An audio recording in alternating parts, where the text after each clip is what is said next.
গামছাখানা চোখে পড়তেই বসলাম এই নিয়ে, গয়না একটা বানাবো ভাবছি আজ এই দিয়ে। হাতের কাছে পেলাম কার্টুন, বসে পড়লাম কাটতে। কি ডিজাইন করব এখনো পারিনি আমি ভাবতে।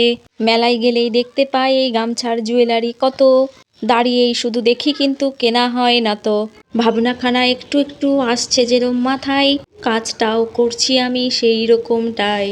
গোল শেপে কার্টুন থেকে কেটে নিয়েছি কিছু, ফেব্রিক দিয়ে তাতে কলকা করে নিলাম একটু কিছু।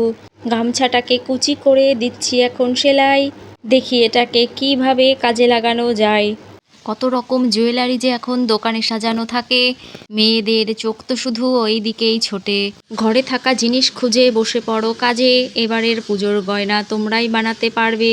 কোনো রকম ভাবনা ছাড়াই আজ বসেছিলাম কাজে, ইচ্ছে মতো করে দেখি এমনটা হয়েছে। মালাটা তো হলো, এবার দুল বানিয়ে ফেলি, কেমন হলো দেখতে তোমরা বলো তো দেখি।